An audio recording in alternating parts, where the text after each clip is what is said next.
amanna. Segelintir orang Arab Badui pada masa itu mengatakan kami telah beriman dengan lisan mereka.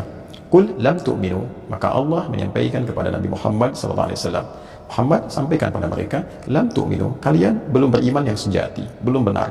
Jadi iman tidak cukup dikatakan dengan lisan. Boleh jadi sebagian orang akan berkata, saya juga beriman.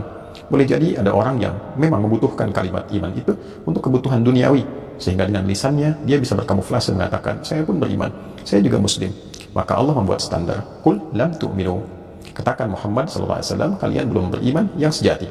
Walakin qulu aslamna walamma yadkhulul imanu fi qulubikum.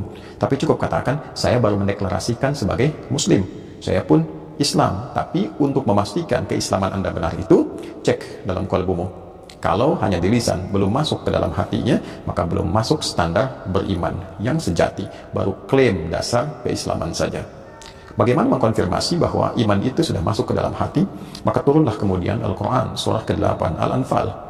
Bila kita lihat dan kita temukan, Allah Subhanahu wa Ta'ala di pembuka ayat ini, ketika memasuki ayat yang kedua, membuat sebuah standar dengan menggunakan huruf pembatas, namanya adatul hasri.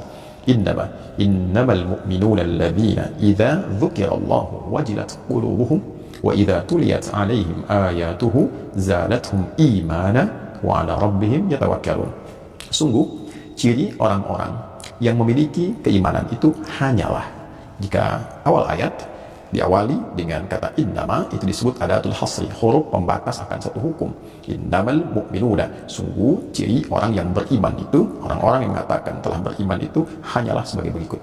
Idza dzukirallahu wajilat qulubuhum, jika disebutkan nama Allah maka terkonfirmasi ada getaran dalam kalbunya.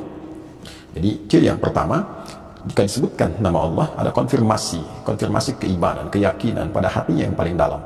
Bagaimana mengetahui bahwa nama Allah disebutkan untuk mengkonfirmasi adanya iman dalam hati yang paling dalam?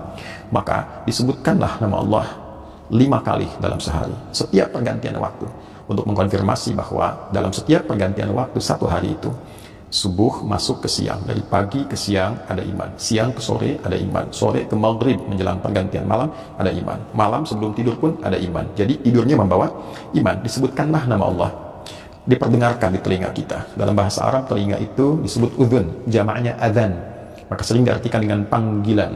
Panggilan ini bukan hanya mengkonfirmasi tentang sholat, karena sholat pun secara bahasa terambil atau seakar dengan kata silah, sesuatu yang terhubung, terkoneksi. Sholat disebut sholat karena melatih kita terkoneksi dengan siapa? Allah. Baik, karena itu sering juga diartikan secara bahasa dengan doa. Kenapa doa disebut doa? Karena ketika dibacakan mengkoneksikan